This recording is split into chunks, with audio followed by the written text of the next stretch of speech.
नमस्कार साथियों, आप सभी का एक और नए वीडियो में स्वागत है। साथियों, आज के इस वीडियो में हम बात करेंगे ई श्रम कार्ड के बारे में। ई श्रम कार्ड से क्या फायदे होंगे और क्या नुकसान होगा, ये सभी जानकारी आज के इस वीडियो में मैं आपको स्टेप बाय स्टेप देने वाला हूं। तो वीडियो काफ़ी ही आपके लिए महत्वपूर्ण होने वाली है। वीडियो को अभी तक आपने लाइक नहीं किया है तो प्लीज़ लाइक कर दे और चैनल को सब्सक्राइब करके बेल आइकन ऑन कर ले। साथियों, मैं आपको बता दूं कि प्रधानमंत्री नरेंद्र मोदी ने ई श्रम कार्ड बनवाना शुरू किया। ई श्रम कार्ड उन सभी लोगों का बनता है जो लोग असंगठित क्षेत्र में काम करते हैं। असंगठित बोले तो जिन लोगों को न ईपीएफ की सुविधा है, न ईएसआई का सुविधा है, न कोई काम का ठिकाना है। जो लोग रिक्शा चलाते हैं, ठेला चलाते हैं, राजमिस्त्री का काम करते हैं, लेबर का काम करते हैं, बढ़ई का काम करते हैं, कारपेंटर का काम करते हैं, सब्जी बेचते हैं या प्राइवेट ट्यूशन कराते हैं इत्यादि। जिन लोगों के काम की कोई ठिकाना नहीं है, जो लोग मजदूर हैं, जो लोग मजबूर हैं, उन सभी लोगों का ई श्रम कार्ड बनता है। जैसे कि अगर कोई राजमिस्त्री का काम करता है, कारपेंटर का काम करता है, ड्राइवर का काम करता है, उनको तो ईपीएफ नहीं मिलती है, उनके पास में ईएसआई नहीं है, तो उन लोगों के लिए सरकार ने ई श्रम कार्ड बनवाना शुरू किया। अगर आप भी डेली मजदूरी करते हैं, आज यहाँ तो कल वहाँ, आज काम किए कल का कोई ठिकाना नहीं है, तो आप ई श्रम कार्ड जरूर बनवा लें। ई श्रम कार्ड कैसे बनता है, इस पर वीडियो मैं ऑलरेडी बना चुका हूं। आप घर बैठे ही मोबाइल से ही ई श्रम कार्ड बनवा सकते हैं उस वीडियो को देखने के बाद में। अब हम आपको बताते हैं कि ई श्रम कार्ड से क्या फायदे होंगे आपको। उसके बाद मैं आपको बताऊंगा कि ई श्रम कार्ड अगर आपने बनवा रखा है या बनवाने की सोच रहे हैं तो आपको क्या नुकसान होगा, आपको ई श्रम कार्ड बनवाना चाहिए या नहीं बनवाना चाहिए। साथियों, मैं आपको बता दूं कि अगर आप राजमिस्त्री का काम करते हैं, कारपेंटर का काम करते हैं, ड्राइवर हैं, माली हैं या सब्जी बेचते हैं, प्राइवेट ट्यूशन कराते हैं या प्राइवेट जॉब करते हैं जहां पे आपको ईपीएफ नहीं मिलती है, ईएसआई नहीं मिलता है, तो आपको ई श्रम कार्ड बनवा लेना चाहिए। इस श्रम कार्ड में आपके शैक्षणिक योग्यता, आप कितने पढ़े लिखे हैं, ये सभी डिटेल्स देना पड़ता है। साथ ही साथ आपको बैंक का भी डिटेल्स देना पड़ता है ई श्रम कार्ड बनवाते समय। ई श्रम कार्ड आपके मजदूर होने का एक सर्टिफिकेट है, एक आइडेंटिटी कार्ड है।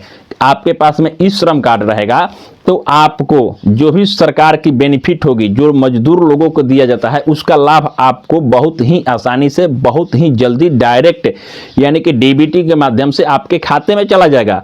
मैं आपको फिर बता दूं कि इस श्रम कार्ड से आपको कोई भी सरकारी योजना का पैसा आता है जो मजदूर लोगों के लिए, जो गरीब लोगों के लिए, जो मजबूर लोगों के लिए आता है, वह पैसा आपके खाते में डायरेक्ट चला आएगा, चाहे जब भी पैसा आता है।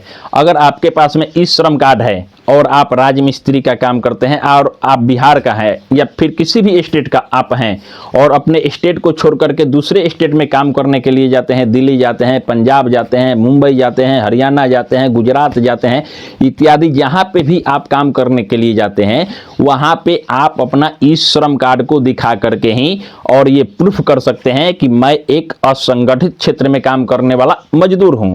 तो ई श्रम कार्ड का ये फायदा है। साथ ही साथ मैं आपको दूसरे फायदे की बात करूं तो ई श्रम कार्ड अगर आपके पास में है और आपका एक्सीडेंटल मृत्यु होती है तो आपको 2 लाख रुपए का बीमा कवरेज भी मिलता है आपके परिवार को। मान लेते हैं कि उस एक्सीडेंट में आपकी मृत्यु हो गई तो आपके परिवार को, जो आपके दावेदार होंगे परिवार में, वे लोग क्लेम करेंगे और 2 लाख रुपए का उनको एक्सीडेंटल बीमा मिलता है। इस बीमा के लिए आपके पास में ई श्रम कार्ड होना चाहिए, तो ही यह बीमा का पैसा आपके परिवारजनों को मिलेगा। अगर उस एक्सीडेंट में आपकी मृत्यु नहीं हुई और आप हाथ पैर से या किसी भी अंग से विकलांग हो जाते हैं तो आपको 1 लाख रुपए का क्षतिपूर्ति भारत सरकार के तरफ से ई श्रम कार्ड पर किया जाता है। इसके लिए आपके परिवार के लोग क्लेम करेंगे और आपको पैसा मिल जाएगा। साथियों, अगर आप किसी भी कंपनी में काम करने के लिए जाते हैं और आपके पास में ई श्रम कार्ड है तो इस श्रम कार्ड नंबर के माध्यम से भी उस कंपनी से आप पेमेंट ले सकते हैं, क्योंकि इस श्रम कार्ड में आपके बैंक अकाउंट का डिटेल्स जुड़ा हुआ रहता है।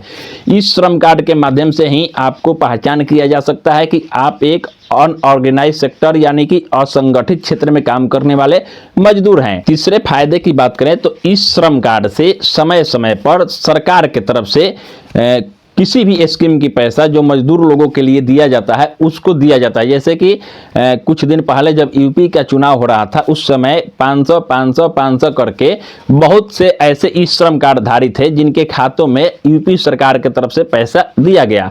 इसी प्रकार से कोई भी आपदा आती है, उस आपदा में जैसे कोरोना काल आया था उसी प्रकार से कोई भी आपदा आती है और आपके पास में ई श्रम कार्ड है, यानी कि सरकार के पास में डेटा है कि आप एक मजदूर हैं, हमारे देश में कितने मजदूर हैं, ये सभी डेटा चला जाता है ई श्रम कार्ड के माध्यम से। तो ई श्रम कार्ड पर सरकार आपदा काल में भी पैसा दे सकती है। तो इसलिए आपको ई श्रम कार्ड बनवा लेना चाहिए। ई श्रम कार्ड बेसिकली रूप से सरकार ये देखना चाहती है कि हमारे देश में कितने मजदूर हैं, कितने लोग असंगठित क्षेत्र में काम करते हैं, जिनके आज का काम तो किया लेकिन कल का कोई ठिकाना नहीं है। तो इसी को ध्यान में रखते हुए सरकार ने ई श्रम कार्ड बनवाया। ई श्रम कार्ड अगर आप बनवा लिए और आप सोचते हैं कि हमको हर महीना पैसा मिलेगा, ऐसा कुछ नहीं है। पैसा आपको हर महीने नहीं मिलेगा, लेकिन आपदा काल में जब भी सरकार को मन करेगा ई श्रम कार्ड के माध्यम से पैसा देने का, तो ई श्रम कार्ड पर पैसा आपको डायरेक्ट मिल सकता है। सरकार जब चाहे तो दे सकती है। अब हम बात करते हैं कि ई श्रम कार्ड किनको बनवाना चाहिए और किनको नहीं बनवाना चाहिए। तो मैं आपको एक ही बात में स्पष्ट कर दूं कि ई श्रम कार्ड वे सभी लोग बना सकते हैं जो लोग असंगठित क्षेत्र में काम करते हैं, जैसे रिक्शा चलाते हैं, ठेला चलाते हैं, सब्जी बेचते हैं, ये प्राइवेट काम करते हैं जहां पे ईपीएफ ईएसआई का सुविधा नहीं है, वे सभी लोग ई श्रम कार्ड बनवा सकते हैं। वे सभी लोग सरकार के नज़र में असंगठित क्षेत्र में काम करने वाले मजदूर हैं।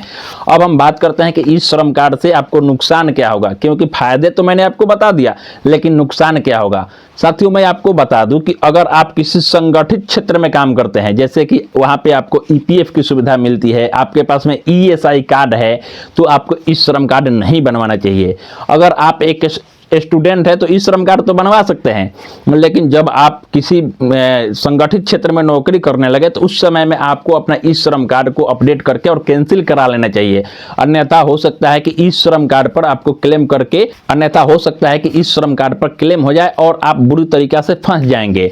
तो अगर आप संगठित क्षेत्र में काम करते हैं तो आपको ई श्रम कार्ड नहीं बनवाना चाहिए। ई श्रम कार्ड पति पत्नी दोनों को नहीं बनवाना चाहिए, किसी एक को ही ई श्रम कार्ड बनवाना चाहिए। अगर पति बनाए हैं तो पत्नी को नहीं बनवाना चाहिए, अगर पत्नी ने बनवा रखा है तो पति को ई श्रम कार्ड नहीं बनवाना चाहिए, क्योंकि दोनों आदमी ई श्रम कार्ड बनवाते हैं तो दोनों का डेटा एक साथ में जाएगा और डेटा मैच करेगा, तो फिर आप बुरी तरीके से फंस सकते हैं। इस पर सरकार लीगल एक्शन भी ले सकती है।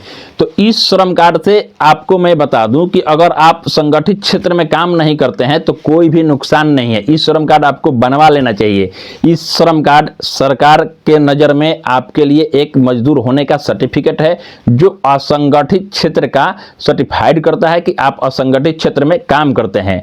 तो साथियों, कुल मिलाकर के देखा जाए तो ई श्रम कार्ड से फायदा ही फायदा है, क्योंकि इसमें बीमा भी मिलता है। ई श्रम कार्ड पे बहुत सारे स्कीम भी है, जैसे प्रधानमंत्री श्रम योगी मानधन योजना है, या फिर पेंशन स्कीम है, या फिर बीमा योजना कवर करता है। तो अनेकों फायदा ई श्रम कार्ड से होता है। लेकिन नुकसान की बात करें तो अगर आप असंगठित क्षेत्र में हैं तो आपको कोई भी नुकसान होने वाला नहीं है। ई श्रम कार्ड पर सुनने को आया था कि पीएम किसान का भी इस पर लाभ मिलेगा, बहुत से सरकारी योजना ई श्रम कार्ड पर मिलेगी, लेकिन अभी जो मिल रही है तो मैं आपको बता दूं कि अभी कोई भी स्कीम का लाभ नहीं मिलता है। हाँ, समय समय पर कोई भी स्टेट सरकार कुछ पैसा दे सकती है उस स्टेट का, अगर आप निवासी हैं तो ई श्रम कार्ड धारी हैं तो आई होप कि मैंने जो भी आपको जानकारी दिया ई श्रम कार्ड से रिलेटेड कि आपको ई श्रम कार्ड से क्या फायदे और क्या नुकसान होंगे, यह वीडियो अगर आपको अच्छी लगी होगी तो आप अपने दोस्तों के साथ में इस वीडियो को जरूर शेयर कर दें ताकि उनको भी यह जानकारी मिल सके। आपके मन में किसी भी प्रकार का सवाल प्रश्न है तो आप कमेंट करके और हमसे पूछ सकते हैं। चलिए मिलेंगे एक नए वीडियो के साथ, तब तक के लिए आप सभी का वीडियो देखने के लिए बहुत बहुत धन्यवाद।